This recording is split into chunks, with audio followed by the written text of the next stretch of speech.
Hello, and welcome to Return to Regalia, an Underland Chronicles reread podcast. I'm Oona. I'm John.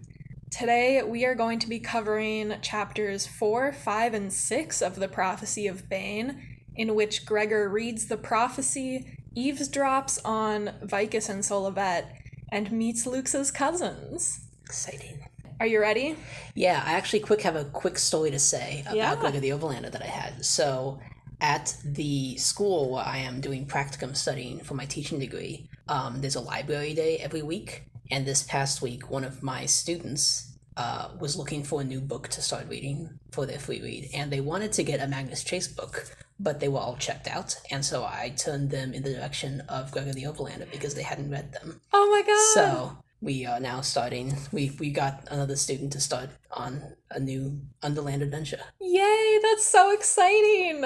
You're out here, spreading the word. Promoting, you're spreading the good word of Gregor. That's excellent. I love to hear it. You're gonna have to give me updates on if they like it. I will, yes.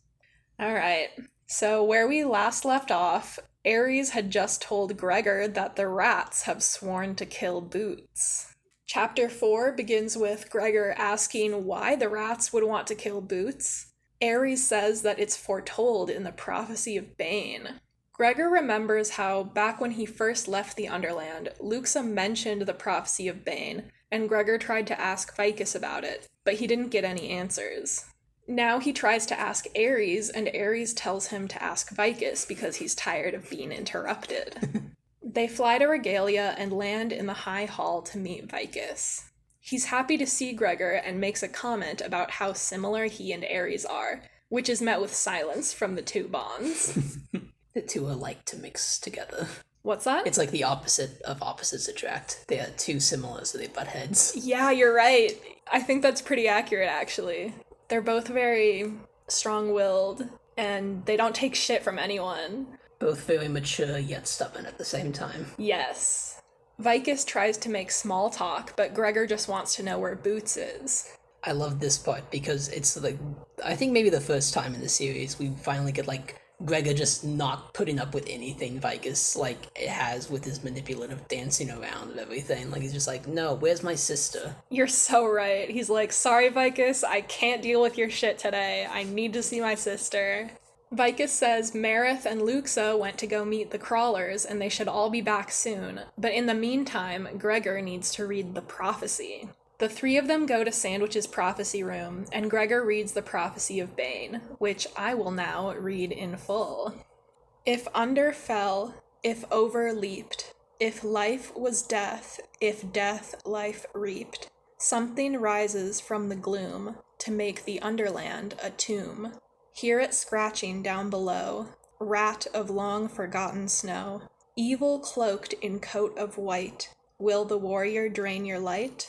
What could turn the warrior weak? What do burning gnawers seek? Just a barely speaking pup who holds the land of under up.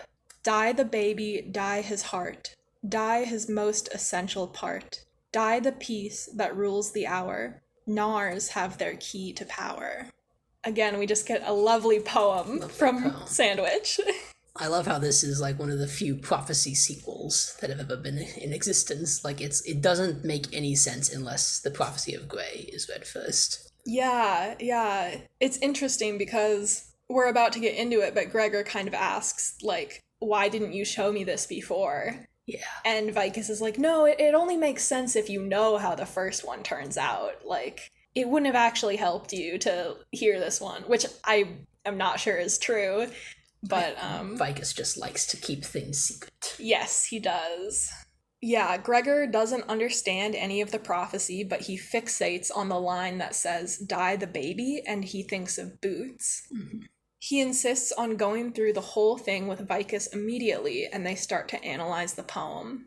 When he realizes the first two lines are about him leaping and Henry falling, Gregor asks why Vikus didn't show him this before, and Vikus reasons that the meaning is only clear in hindsight, since the under and over in the first line could have referred to creatures other than Gregor and Henry, and the leaping and falling could have been metaphorical. He says, In truth, a human Underlander literally falling to his death was not a popular interpretation. Henry never would have suspected he would die in such a way. Gregor asks why not, and Ares points out that Henry expected his bat to catch him. I like this kind of nod toward popular interpretation, because I'm sure this is true. Like, people have been trying to pick apart these prophecies for centuries, so there must be a lot of scholars in Regalia working on trying to figure out what these all mean. And it's interesting that the thing that came true is something most people never would have considered being possible, because an underland human is always caught by their bat if they fall. I wonder if, like, those interpreters are, like, considered conspiracy theorists in Regalia, and, like, now they feel vindicated. Yeah, I would be. Yeah.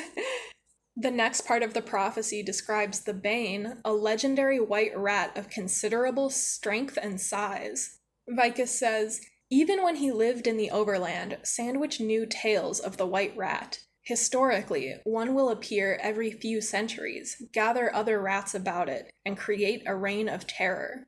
I'm wondering if this is something that Sandwich learned about while he was still living above ground, but he was, like, still making trips into the Underland. Vikus says Sandwich heard about this even when he lived in the Overland, but Sandwich must have had some sort of contact with either the creatures who live in the Underland, or I'm thinking maybe because in the first book, Vikus told a story about how Sandwich interacted with the Native Americans who would make periodic trips to the Underland. I'm wondering if he learned about the white rat from them. And then that got me on this whole tangent of thinking, because I had been operating under the assumption that Sandwich and the first Regalians were the first humans that the Underland creatures interacted with. But now I think it's possible, like, the more I think about it, it's possible that the animals were talking to the Native Americans also. Right. So I'm wondering, like, what the relationship between animals and humans was like back then. And I'm just, like, really fascinated by the possibility of Sandwich being this, like, crazy cult leader who was like, no, I'm gonna live underground. Yeah. Like, even when he's heard all of these, like, stories about giant animals, apparently. Like, that's pretty wild.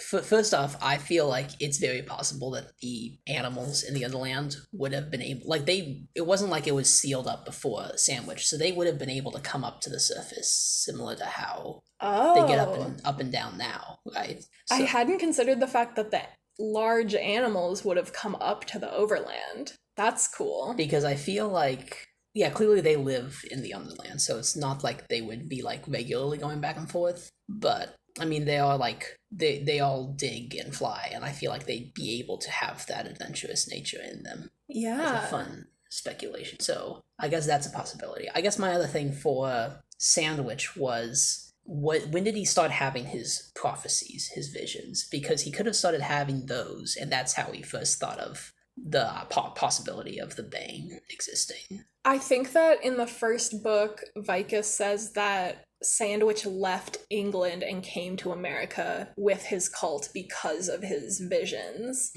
And here it seems that Sandwich, because Vikus says Sandwich knew tales of the white rat, so that makes it seem like he had heard stories and not made it up himself. The heard about instead of, like, he saw. That is true. Yeah. But that is really interesting about the possibility that the animals could have been coming to the Overland, because I really had never considered that. Because who would he have heard it from beforehand? It would have had to be from the Native Americans, and how would the Native Americans have heard it? They would have had to have interacted with the rats. Yeah, see, I'm wondering if that's the case, though. Like, were the humans living above ground but taking trips to the Underland? Did they hear these stories either from the animals, or did they see the giant white rat themselves and then relay that information to Sandwich? Yeah, it's just like all this prequel information that we'll never have, but it's fascinating. Sandwich, the mysterious colonizer. Yeah. Vikus explains that the warrior is the only person who can defeat the Bane, and that's why the rats have been concealing the Bane. Of course, us rereading it, we know that the Bane was actually just born recently, and they're concealing him because he's still a pup. Yes. Although I bet the prophecy is an added bonus for why they're concealing it, but it's mainly because he's just a helpless little baby. Right. The third stanza of the prophecy mentions a, quote, barely speaking pup. Because pup means baby, they interpret these lines to be about Boots, who is the only baby Gregor is close to. They read the last stanza that includes, die the baby, die his heart, and Vikus explains how the rats think that if they kill Boots, it will break Gregor somehow. And then doesn't Gregor say, yeah, they're right, he absolutely would Right. get broken if Boots was killed. Yeah, exactly. That's his baby sister. She really is his, weak spot. Yeah. Gregor asks why Boots couldn't just stay in the Overland where she was safe, and Vikus says that she isn't safe in the Overland. He reveals that the small cockroaches have been keeping an eye on Gregor's family, but the small rats have been doing the same. The reason the two rats that chased Gregor in the tunnels were so close to the surface is because they planned to kill Boots that day. Vikus tells Gregor that they can go home if they want to, but Boots will be safer in Regalia. And I just think this is such a classic Vikus move. He's like, well, there's nothing stopping you from going home if you want to, but here's this reason that you should definitely stay in the Underland. I also don't fully know if that's accurate, that Boots would be safer in the Underland. I feel like she's going to be at risk either way, but at least it's harder for the rats to get to her up above. Right. Well, I mean, I don't doubt the danger of the small rats, but at least the giant rats wouldn't be able to get to her. Yeah, at least the small rats are small. I feel like it's just Vikus wanting to hold all the cards, as per usual. Right. I think it's definitely partly that. But in the third book, we do get a scary scene at the beginning with the rats, clawing through the walls and stuff. So that's, a real threat. I bet Solovet's also very happy with them staying as well, which we'll get to in a bit, but I love how this is where we first get some hints of Solovet's true persona. Exactly, yeah. Gregor points out that the Regalians took Boots in part to protect themselves, and Vikus admits that he's right. I was thinking that they probably were gonna pull some shit like this to get Gregor back in the Underland anyway. Yeah. Because they need him to complete this quest to kill the Bane, even if the prophecy didn't mention a baby, and if they didn't assume that it meant Boots, they would still pull some shit like this. I wouldn't put it past them to use Boots as a trap to get Gregor. How many of the books start with Gregor willingly going to the Underland? Technically, in the third book, he goes willingly, but it's after being threatened. Right. And then by the fourth book, he is taking regular trips to the Underland to see his sick mom, and they're down there for Hazard's birthday. And then they start the fifth book in the Underland. Right. It's just, this isn't like Camp Half-Blood where he wants to go back to the magical world. He would rather that his family never interacted with this place. I know, his right? His father, himself, his sisters, he could have lived his life in ignorance and been much more content. Yeah. No, Nate and I were having a similar conversation last episode. We were actually comparing it to Harry Potter, because even though Voldemort sucks, Harry loves going to Hogwarts. He views it as an opening into a new world that he's very happy to be in. Yeah, and it's an escape from his mundane world. But Gregor just wants to be left alone. Yeah. And you're right that Percy Jackson is the same way. He looks forward to going to camp, even though being the chosen one is super dangerous and he's totally in danger fighting these monsters and it sucks.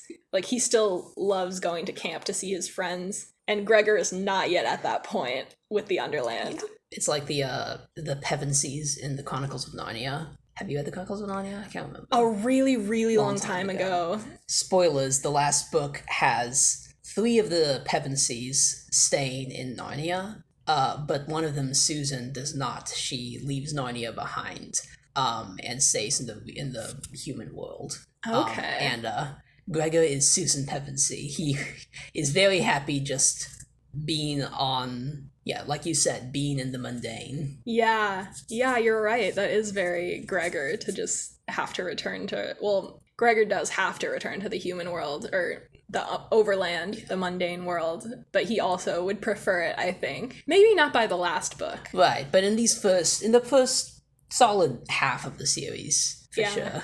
He just wishes he could go home and get away from all the danger. Even though his life above ground does suck, it's still way better than his life as the chosen one in the underworld. Yeah, Underland. And even though, like, his family is not very well off, they're not well off, they're not in good financial positioning. So many of their problems are because of the Underland invading their world to begin with. Right. Like, if Gregor's dad had never fallen down the hole, they would be totally fine, I feel like. Yeah, they would be in a much better place. Like, their current place is only because of the underworld, the Underland itself. I keep saying underworld. I keep saying underworld. Maybe a signal of something.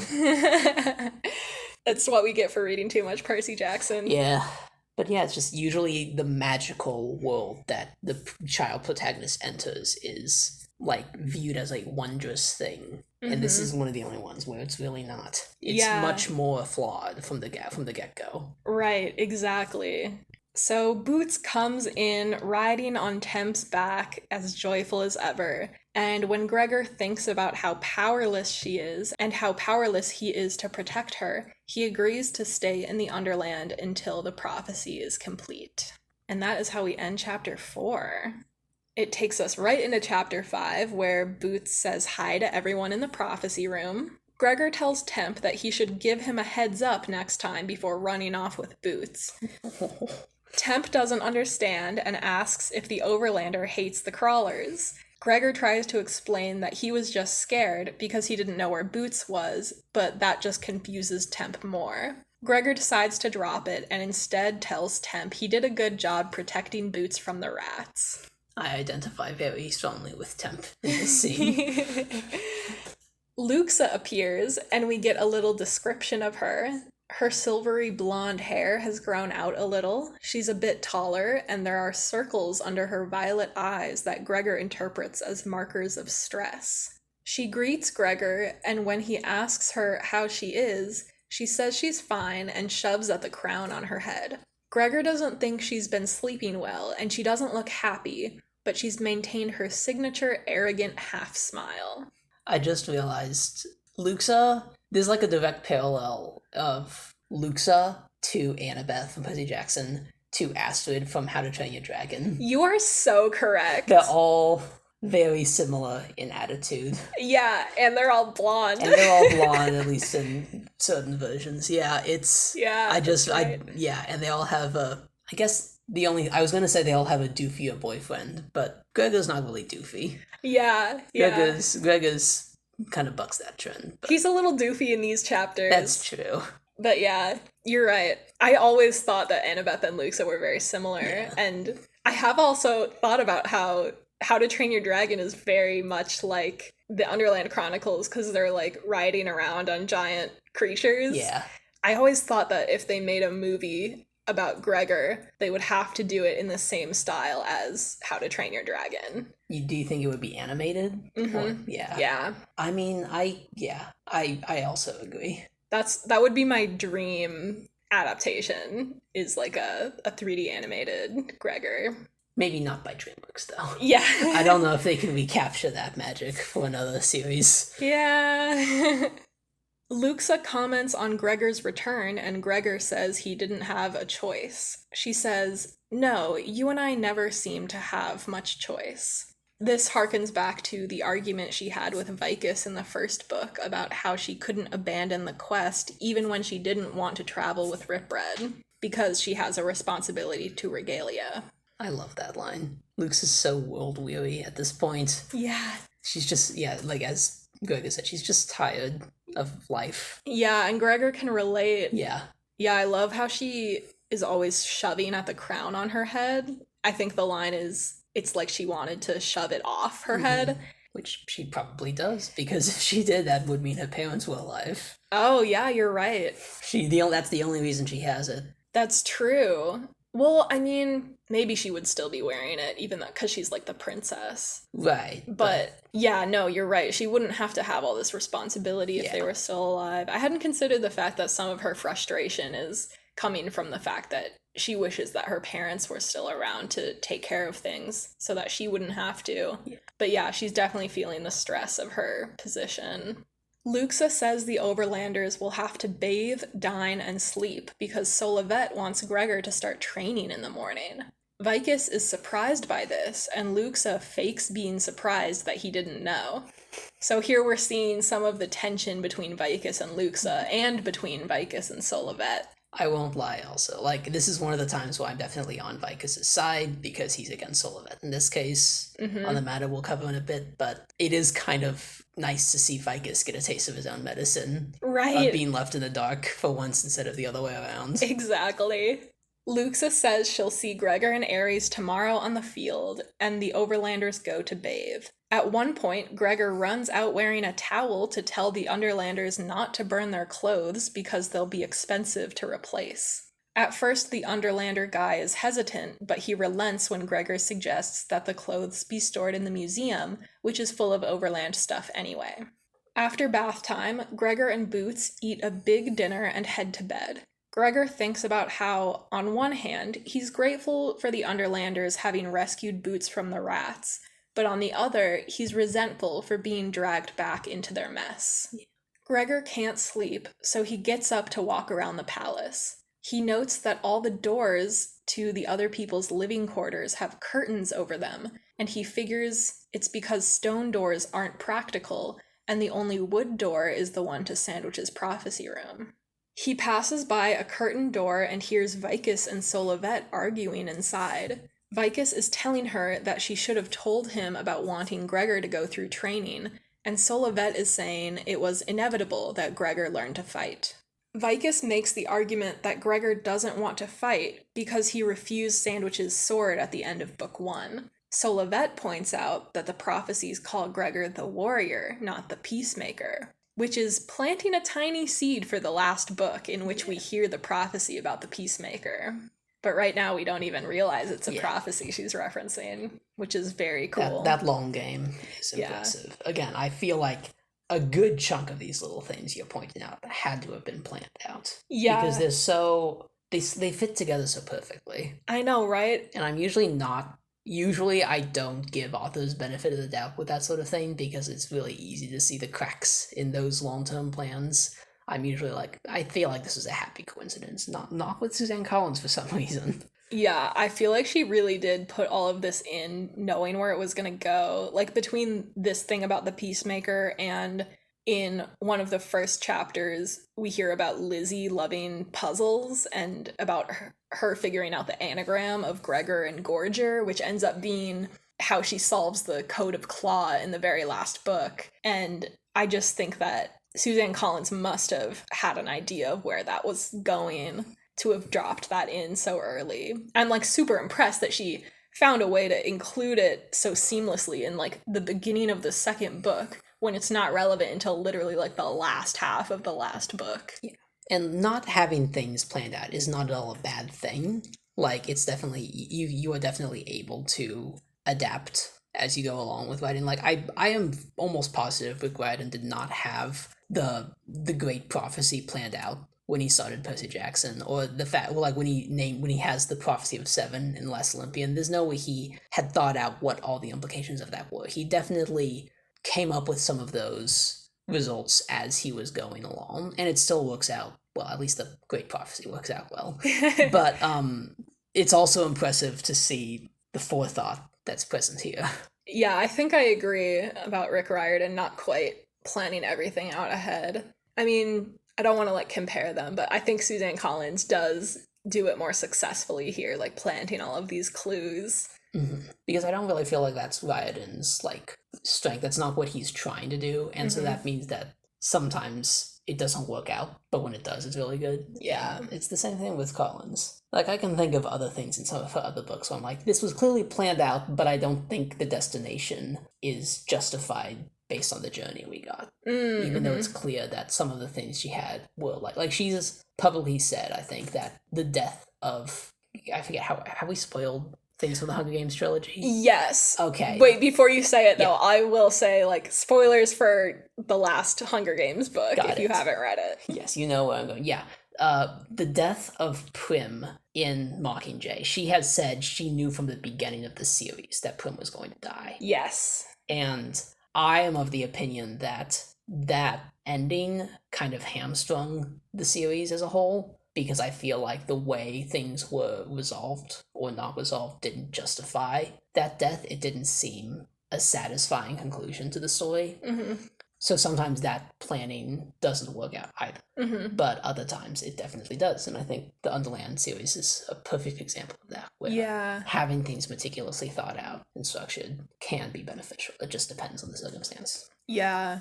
I am also, I mean, I haven't read Hunger Games since, like, middle school, so I think maybe if I reread it, I would have a different opinion. But I was also pretty, like, disappointed with the quality of Mockingjay when I read it. Yeah, the ending just, like, didn't hit quite as hard as the Gregor ending does. Yeah, I agree. Anyway, Vikus tells Solovet that Gregor could be a warrior who uses weapons that the Regalians aren't familiar with, and he reminds her that Gregor did well without a sword on the last quest. Yeah, Rupia. Yeah, exactly. Solovet fires back that Gregor did ask for a sword on the quest, and maybe he only refused Sandwich's sword at the end of the book because he thought he was done with the Underland. The argument ends with Solovet telling Vikus, "I think that if you send him out unarmed this time, you guarantee his death." Gregor leaves after that and makes it back to his room, but he doesn't get much sleep and has disturbing dreams. Yeah, I love this argument between Vikus and Solovet. Vikus is, I think, in a lot of ways, the vehicle for the theme of this whole series of, like, war is not the answer, and fighting is never a good thing, and there's always a better way to handle things. And Vikus is treated as kind of naive throughout the whole series by other characters. Like, even Luxa makes fun of Vikus for the way that he thinks about things. And I think at some points he is pretty naive. Yeah.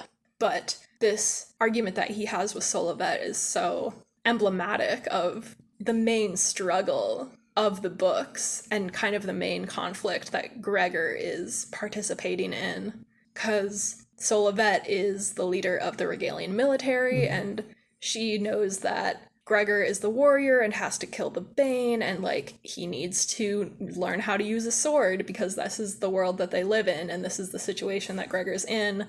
And Vikus kind of just wants to keep sheltering him from that, which is, like, noble of him, but maybe not the most realistic. Although I will say, when you're up against someone who Vikus, I think, accurately insinuates does like to fight, Yeah. I think anyone will look naive, although he is, I think, also naive. It's, when I was reading this, I'm like, these two are so dissimilar. Yeah. They have, like, it seems very little in common. I wonder, were they both always on these, like, kind of opposing viewpoints as extreme as they are at this point, or has, like, life in Regalia and the struggles they've been through, like, pushed them both to the outside of their views? Yeah, that's such a good question. They've definitely been together for a really long time. Right. But I wonder if they got together maybe before Solovet was the leader of the military, or... I mean, they were obviously together for a while before Lux's parents were killed, for example. Right, and before, like, Hamnet went crazy and then ran away, and all of that tragedy. So they've been through a lot together. And I wonder if when they first started out, they weren't as different as they are now. Like you said, like, maybe the climate of the Underland has changed, and thus it's put a strain on their relationship. There's so many characters. Like, I can't imagine what Luxa was like before everything that's happened in the series. 10 years ago, what was baby Luxa like? We'll never know. It's so tragic. She's a completely different person now because of everything she's had to go through. That's probably the same for Solovet and Vikus. Yeah, I think you're probably right. I would love a prequel with, like, a young Solovet and Vikus and a younger Rip Red. I think it might have been too long since the series, but there's always a possibility that Collins will go back and revisit this, like, Ballad of Songbirds and Snakes. Right. I think in an interview she did say if she was ever going to write another thing, it would be in the same universe as Hunger Games or Underland Chronicles, which, I mean, I can't even think about that without, like, freaking out. Yeah. Like, imagine if she wrote something else in the Underland Chronicles series. I would start crying. I can't decide what would be more exciting, revisiting the Underland Chronicles, or, like, if she started another franchise, and if it had the same amount of, like, passion and world building that both the Underland Chronicles and the Hunger Games had. That would be ridiculously cool. Yeah, I would love to get to know a new world that she creates. And, I mean, part of me is like, no, don't touch Gregor. Like, don't go back to it. It'll just ruin it. If she does, like, a 15 years later sequel to Code of Claw and catches up on Gregor and then, like, he goes back, it's going to be the most bittersweet thing, because you know it's going to suck for him. Yeah. But... yeah, I mean, I read some fan fictions that are basically that story, right. And it is brutal. Yeah. Yeah, so even if Suzanne Collins doesn't write anymore for the Gregor universe, we always have the fans creating the content for us. Anyway, let's go to Chapter 6. Chapter 6 starts with Gregor waking up exhausted in the morning. He eats breakfast and leaves Boots with the Underlanders while he goes to training. He doesn't know where to go at first, then figures training must be held at the arena he saw when he first came to Regalia. Because the palace has no door on the ground floor, Gregor has to get some Underlanders to lower him down on a platform. They're surprised that his bat didn't come to get him, and Gregor says Ares must have forgotten. At the mention of Ares, the guards exchange a judgmental look. Gregor is still mad at Ares, but he tries to defend Ares by saying he forgot too. This is something you and Nathan talked about in last week's podcast, I remember, about the dynamic between Ares and Gregor, and how I think this conversation really shows Ares is still kind of a pariah down under. Like, he's still viewed as, like, essentially an exile, or like a bat who deserved to have been exiled and was only saved by a stroke of luck. Right. Like, there is no real welcoming for him here. Yeah. So that probably has made him even more surly and unhappy with his lot in life. Right. And it doesn't help that Gregor hasn't been around, even though Gregor saved him because he's the warrior and he's bonded to the warrior now. If the warrior isn't around, that makes it harder. And I bet Ares probably resents Gregor a little bit for bonding with him and then leaving. Yeah, like, Aurora is not an unpleasant bat, but even if Aurora were, like, the meanest bat, she wouldn't get any guff from anyone because she's the bond with Luxa. Right. Like, Luxa's there, like, no one's gonna criticize Luxa's bond with bat, but Ares doesn't have anyone to back him up. Yeah, exactly. Even though he has this status of being the warrior's bond, like, Gregor isn't around to remind people. But here he's sticking up for Ares, even though they're fighting. I like that even when Gregor is upset with someone, he's still got this notion of what is fair or what is mean to say about someone behind their back, and Gregor still has this sense of loyalty to Ares even though he's upset with him. They have been through a lot together, and they did save each other's lives. Yeah. And even though he thinks that Ares is a jerk, he wants to defend him to these Underlanders, which I think is really nice. After Gregor is lowered 200 feet to the ground, he starts to walk through the city toward the arena. Regalians stare at him, but some nod or bow when he meets their eyes. Gregor realizes they must expect him to kill the Bane, and wonders how many soldiers they'll send with him to help, which is ironic because they're really not going to send very many at all. They're like, you're the warrior. You can beat the Bane. You've got to do it all yourself. Yeah, you're capable. You're the hero. But Vikus didn't bother to say that to Gregor. No, so why would he? Gregor just assumes that he's going to get an army to go with him. Well, let's send the 12-year-old out alone. Yeah. He's still 12, he's 11. He's one of the two. He's 11. He's still 11? Yeah. Oh, Gregor. He reaches the arena and sees Underlanders of all ages doing stretches on the field, which is familiar to Gregor because he does track. Marith greets him with a big hug, and they go to join a group of kids Gregor's age. As they cross the field, Gregor spots a group of children no older than 6 years old drilling with swords, which is pretty intense. Mm-hmm. Like real sword, like sharp swords? Yeah. I would get it if maybe it was like wooden practice swords, but really? 6-year-olds with sharp blades? It's a youngling situation. Yeah, God. Gregor stands next to Luxa as Marith resumes class and leads them through various exercises. Finally, they run laps around the arena, and Gregor is the only one able to keep pace with Marith. After that, they do gymnastics, which Gregor isn't very good at. He falls on his back after a roll, and Luxa offers him a hand up along with some gymnastic advice, which is cute. Yeah, this is a nice change of pace from their first gymnastics arena interaction. Yes, yeah. The narration says, "Gymnasts were always giving you helpful tips, like you could actually win the battle with gravity if you just concentrated hard enough." Which is such a good way to describe Luxa. Yeah. She's so determined and focused that she can actually defy the laws of physics. Luxa performs a series of flips and lands gracefully on her feet, and then she tries to teach Gregor how to do a cartwheel. While she does this, she catches sight of 5 kids standing at the entrance of the arena, and her face falls.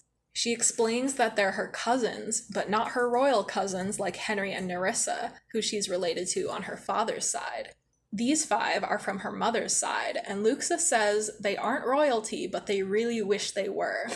She says, "They make fun of Nerissa, of her gift and her frailty. No, we do not, that is, I do not like them." Gregor notes that Luxa must still be getting used to not referring to herself and Henry as one unit, which is very sad. Yeah.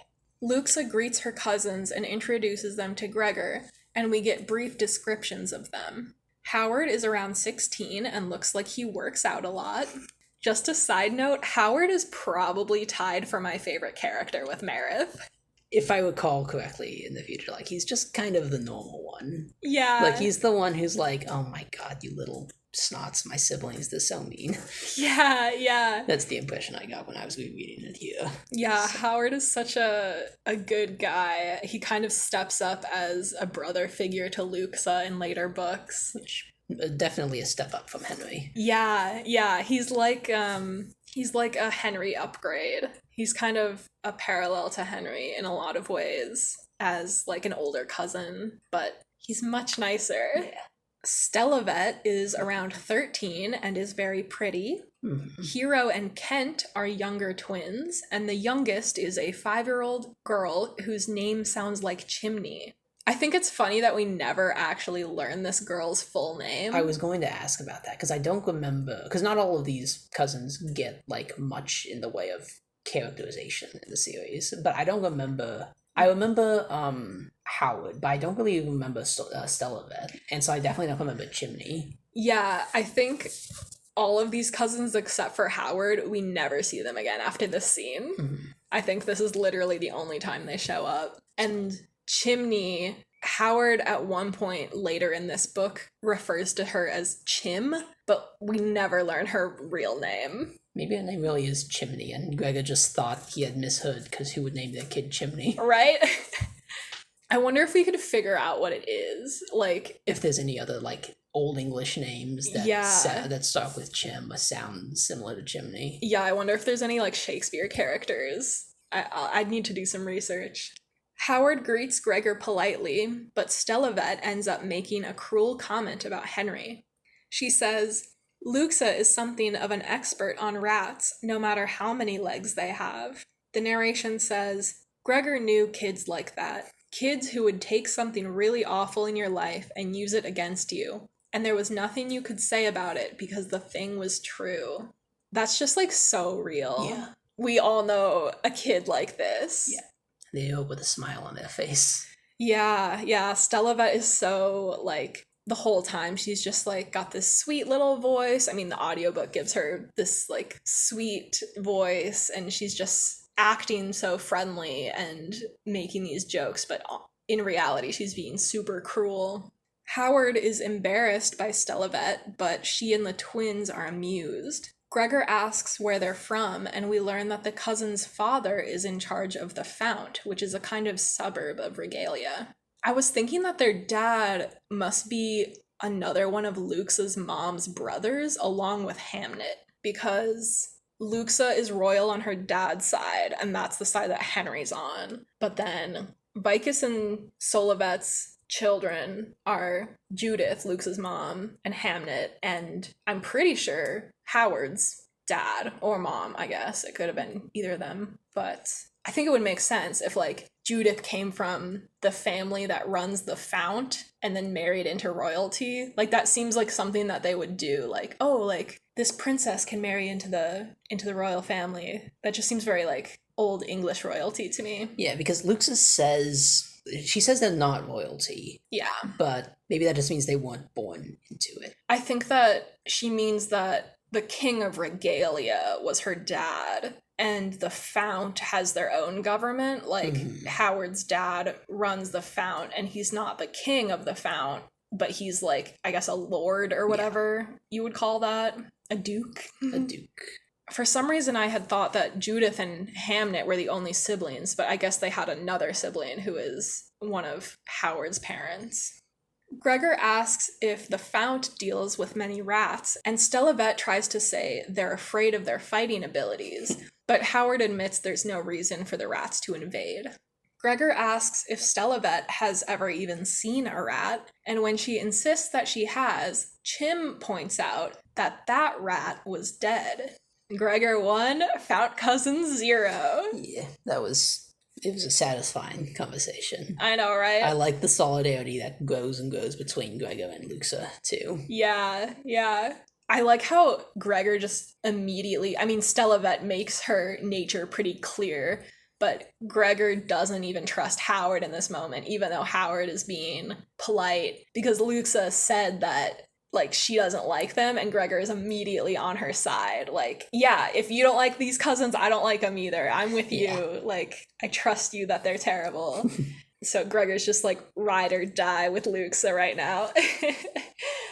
Luxa and Gregor walk away, and she thanks him for standing up to Solovet. Gregor tells her, "Go ahead, Luxa, do one of those flip things. Do the fanciest, wildest one you can think of." Which is so cute. Yes. It's just like he's telling her, like, fuck those guys, you're amazing, you deserve to show off, so go do, like, the most amazing thing you can think of. I love that so much. Just the idea that he's like, I know that you're better than them. We both know that you're better than them, so go show them. It's so good. So Luxa does her super impressive gymnastics routine, which is very satisfying because people, like, applaud. Marith calls everyone together for sword practice. He gets a sword for Gregor, and Gregor is relieved that he doesn't feel any different holding a sword because he doesn't like fighting, and the warrior stuff makes him nervous. I don't know if this means that he was worried that he'd get anxious while holding the sword because he's scared of having to use it, or if he was afraid that he would enjoy holding it. Like, is he afraid of his own capability of fighting? He does talk soon when he starts doing the blood balls activity, that he does kind of, like, he kind of likes the idea of trying it out. Right. So I feel like it's more likely the former, of where he just doesn't want to be seen as the warrior at this point, and maybe it becomes that more later on, once, like, he realizes, oh, I don't know how I feel about how much I enjoy this fighting. Right. I think it's probably a little bit of both. Yeah. Like, he's afraid of these people's expectations of him being a warrior, and he's afraid that he'll have to be the warrior, but he's also afraid that he is the warrior. He's afraid of the expectations and the reality. Yeah, he's afraid that he will be good at being a warrior, which he doesn't want to be. I love that internal conflict for him. Marith shows Gregor some basic moves, and after a while, he announces it's time for cannon practice. Luxa explains to Gregor that they're small cannons used to hone a sword fighter's speed and accuracy. 3 cannons are wheeled onto the field along with a barrel of waxy golf ball-sized things full of red liquid called blood balls. Each of the 3 cannons is loaded with 5 blood balls, and Howard stands between them while Underlanders start cranking the cannons. The blood balls fire at Howard, and he hits 7 out of 15 with his sword, which is apparently a fairly good number. Some other students only hit 1 or 2. Luxa ties with Howard's 7, and Solovet gets 5. When everyone except Gregor has taken a turn, Solovet asks if Gregor will try it. He agrees and takes his place between the cannons. The narration says, "He heard Mareth give the order to fire, and then a strange thing happened. As the first ball left the cannon in front of him, the arena, the Underlanders, almost everything around him seemed to mute and grow indistinct. He was aware only of the blood balls flying toward him from all directions." When it's over, Gregor's surroundings come back into focus, and he sees that he's hit all 15 blood balls. And that is the end of chapter 6. It's such a good scene. It's just like so satisfying as a kid, because first we meet Luxa's snotty cousins and we immediately hate them and want Luxa and Gregor to be better than them. And then we get Luxa doing her cool gymnastics thing, which is just like super cool. And then this is like incredible. Like Gregor gets all 15 and Howard and Luxa only got 7 each. It's practically unheard of. And the whole reason that Solovet is like egging him on to do this is because like she wants him to embarrass himself. She thinks he's gonna fail. Yeah, and he doesn't even like expect to get any. And Mareth is even like, only as an exercise, like you don't actually have to do this, and like no one expects you to do well. And then he totally like blows everyone else out of the water. It's so mind-blowing. As a kid reading this, you're like, oh yeah, take that, Solovet. If they do an adaptation of Gregor and they get to the second book and they have this scene, the idea of Solovet's like cruel smile dropping from her face as he schools everyone. Oh my god, that would be so sick. Yeah. No, Solovet like never comes back in the series. She's basically just in this chapter to be mean and then to get shown up by Luxa and Gregor, which is just awesome.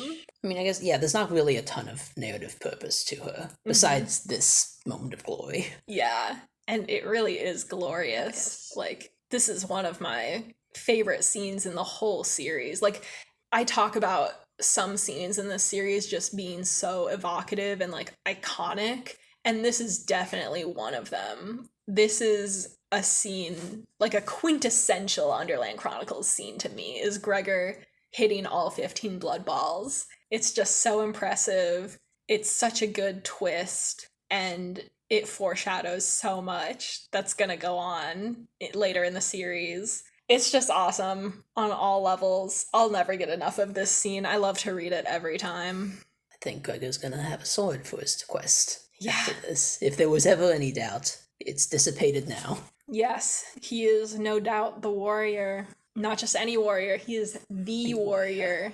And soon we will find out about his superpowers. Yes. His rager powers. It's not echolocation. Not yet. That superpower comes in the last book. Until then, it's almost a weakness. Yes, exactly. But yeah, this was a really fun trio of chapters. We got the prophecy, which is always fun. We got some tension with Vikus and Solovet. And then we've got the blood balls. We've got fantasy sports, which is always a favorite of mine. Yeah. No matter the franchise or story, it's always fun. Yeah. I wonder how Suzanne Collins came up with this blood balls thing.